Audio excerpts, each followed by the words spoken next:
The Raptors move to 500 as they beat the San Antonio Spurs 129-104. I'm Randy Urban, and this is Raptors Night Cap. Tonight we're joined by Sherman Hamilton, Amy Audibert, and Paul Jones.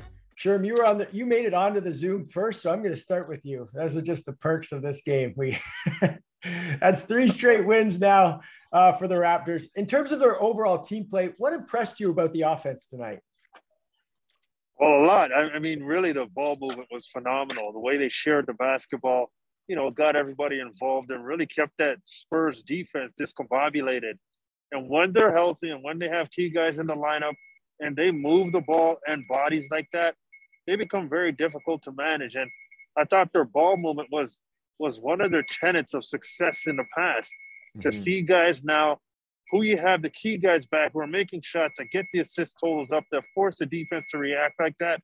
That was one of the strong points of this game that I saw for them. And I think that if they can continue to move the ball like that, they're going to have a lot of success, at least from an offensive perspective, because their defense is getting better as well. Paul, what about you? 30 assists, as Sherm said, that's huge.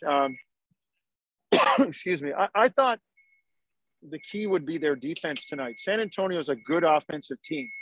They're not great defensively, and I thought the Raptors were really rounding into form on the offensive end. So I wasn't too worried about their offense, but I thought their defense, after the first quarter when San Antonio was 12 of 25 and shot better than 50% for a lot of that quarter, the Raptors held them to 29 for 70 the rest of the way. And that's a pretty good job defensively. And again, I thought they did a nice job playing together. They're developing their chemistry rather quickly with guys coming back into the lineup, having been out for, a while and kind of piecing units together. So the offense was good, but I thought their defense was really the thing that helped them gain the separation. And let's face it, you better hope the defense travels tomorrow night when you go to Milwaukee. Mm-hmm. Amy, same question. What stood out to you? Well, it's kind of, they all go hand in hand with the Raptors. Usually when they play good defense, it turns into pretty nice offense. And San Antonio, like Jonesy said, they lead the league in paint points, just under 60 a game. They scored 60 tonight, but in that first quarter, they had such a high percentage because they were pounding it inside.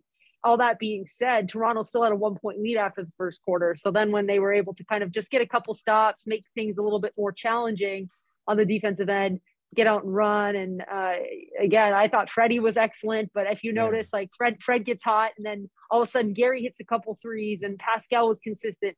Scotty was playing with a triple-double, 7 guys in double figures. I thought Justin Champagnie off the bench was amazing. It was fantastic. So again, it was a lot of guys doing really nice things tonight.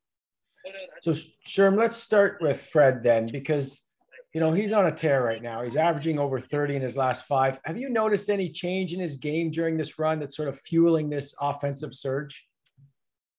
No, I think we've known Fred can do this. I mean, he's got a great handle. He's got a great feel for the game. He scores in so many different ways, and in a game like this, you saw the whole bag of tricks that he had, the ability to break people down off the dribble, screen and roll action, knocking down the 3 on the 3-point line, stepping back a few feet behind the 3, knocking it down, the assisting. He just has so many ways that he can impact the game. And when you play like that, and you have your main weapons around you who take some of the pressure off of you, now you can just do what you do. And Fred, from a scoring perspective, has been phenomenal. And the efficiency that he's doing it with has just been off the charts. But anything Fred does doesn't surprise me. Mm-hmm. He's so good, and it's about time the league started to pay attention to how good this guy is, because if he's not an all-star, something's going to be wrong with this situation. Yeah, Jonesy, it's funny. I was sitting there watching this game and I'm thinking, man, Popovich would love a guy like Fred VanVleet. He's doing everything that a coach wants. I mean, he's a quintessential coach on the floor. Yeah. And the way he runs the team, I mean, he gets other people involved. He looks for he's still aggressive. And then don't sleep on his size defensively. People look to take advantage of him. And like Kyle Lowry last year, he takes it personally when you try to go at him or take advantage of his size. I mean, we know where he is in terms of deflections with regard to the entire NBA. He's tenacious defensively. So, yeah, who wouldn't? Never mind Popovich. Who wouldn't want to have a guy like Fred, on his team or running his team for that matter? And can I also just jump in that something that they started doing a bit tonight was they put him off ball a little bit more.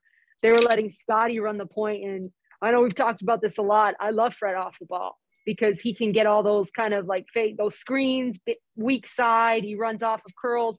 And I just think that adds another layer to when you're scouting the Raptors when Fred's off the ball. It presents a whole nother look. Amy, how about Randy, how about the no point guard look in the second unit when Nick started the quarter with Precious, I think it was Chris, Pascal, Scotty. I think there were 5 guys out there. I forget who the fifth one was. It might have been Kim. There were 5 guys out there, 6'8" to 6'10", and the offense was being run through Scotty Barnes and Pascal Siakam. So, when like I said, when they're together and they can develop some chemistry and this team's healthy, I just think people are bound to sleep on them, and they're better than people give them credit for. Yeah, Amy, let's talk a little bit more about Scotty, because I was actually at the game for the first half, and I just wanted to experience this like no fans thing. And you really get a different sense of the game when you're that close and you're not distracted by all the other noises going around. It's so pure. And what I noticed about Scotty was he's just more vocal than you notice on television, right? Like he is reacting to guys on defense, directing traffic on defense. He's calling out, make that every time somebody takes a 3. It's so rare to see a rookie become that vocal. It's just awareness of everything, right? He was playing with a triple-double towards the end of that game. And you really, again, to your point, made an extra pass to OG, probably one of the assists, and literally said, hey, hit it as he's passing it. And OG did, because of that confidence you instill in your teammate when you deliver the ball and tell him to make a shot. But yeah, I mean, first of all, you're an international man of mystery because I did not see you, which is very hard to do these days. I don't know what kind of dark person would love to come just to check it out. Just but like Masai, I was sitting by myself. Well, yeah, and in some ways, he's 4th overall pick, lottery pick, obviously expected to do a lot of things, but he's had this opportunity to play with the Pascal at times and with the Fred. And, those are just experienced guys that you can't do anything but just learn from. So I think he's embraced his environment, and he also has the confidence, like you said, to direct. And you're right. He was awesome tonight in pointing and using his voice. And Sherm, like, how interesting is that? And like, you've played on so many teams. It's weird to see a rookie come in there and do that. How do the veterans allow that? Well, I think when you talk about a rookie being that vocal, I mean, you're empowered by your coach to do what you're supposed to do and to be a leader of sorts on some level. And, as long as what you're saying is making sense, and it's not over talk just to be heard, if you're talking some real stuff, your teammates respect that no matter where you're coming from. And Nick Nurse wants him to be that guy who's going to be vocal, provide energy, and just keep on bringing that effort to the floor. So I think, and leadership understands it.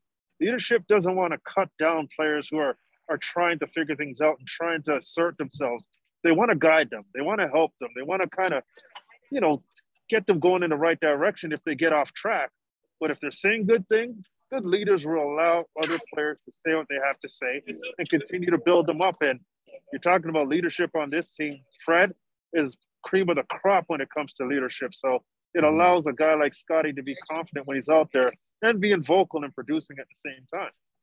Jonesy, I would say he also only, let me just say this, sorry, Randy, but he also was 4 for 7 from the field today. So he's not going in there and taking, we've talked about this multiple times, and Nick Nurse has talked about, hey, we want Scotty to shoot more. He's not forcing, he's never going in and only just looking for his own. And I think that's earned him respect very early in his career from those guys too. He really does just take what the defense is giving him. And other players that are on the team love that. Nobody likes a guy that's forcing it, right?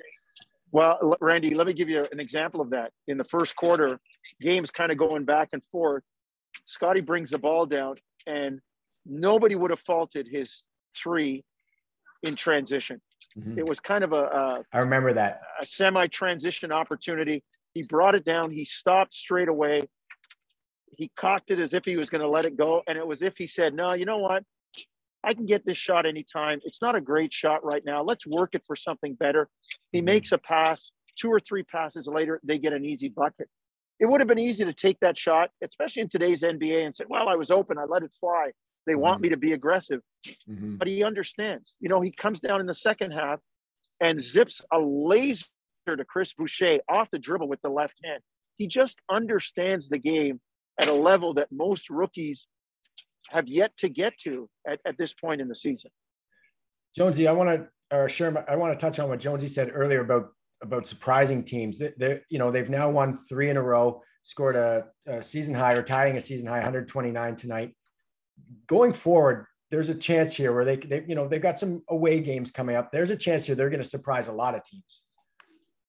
I don't know if they're going to surprise anybody. I mean, when you look at some of the teams that they're going to be playing on the road, it's not going to be easy. And the next few games are going to be difficult. When you talk about teams like Milwaukee and Phoenix, you know, I think Utah's in the mix. And then they hit the road. They face Milwaukee again on the second game of that road trip. So I don't think they're going to surprise anybody. But what I think they're going to do is remind everybody that when they're a healthy team and when they're playing at a high level, there's nobody in the league that they don't feel that they can beat. And that's something that we haven't seen. We've seen teams come into Scotiabank or seen the Raptors on the road, and teams just think that they could beat the Raptors because of who's not there. But now they're going to remind a lot of teams that they are an elite team when they play at a high level, and that's their goal right now. And, you know, they've had their struggles with health issues and protocol issues. Other teams are going through that, and it's about timing sometimes. When you see a team and they're not healthy, you might be able to jump on them. So the Raptors are hoping to capitalize, but they're just going to remind people. I don't think anybody's going to be surprised by them at this juncture, Andy.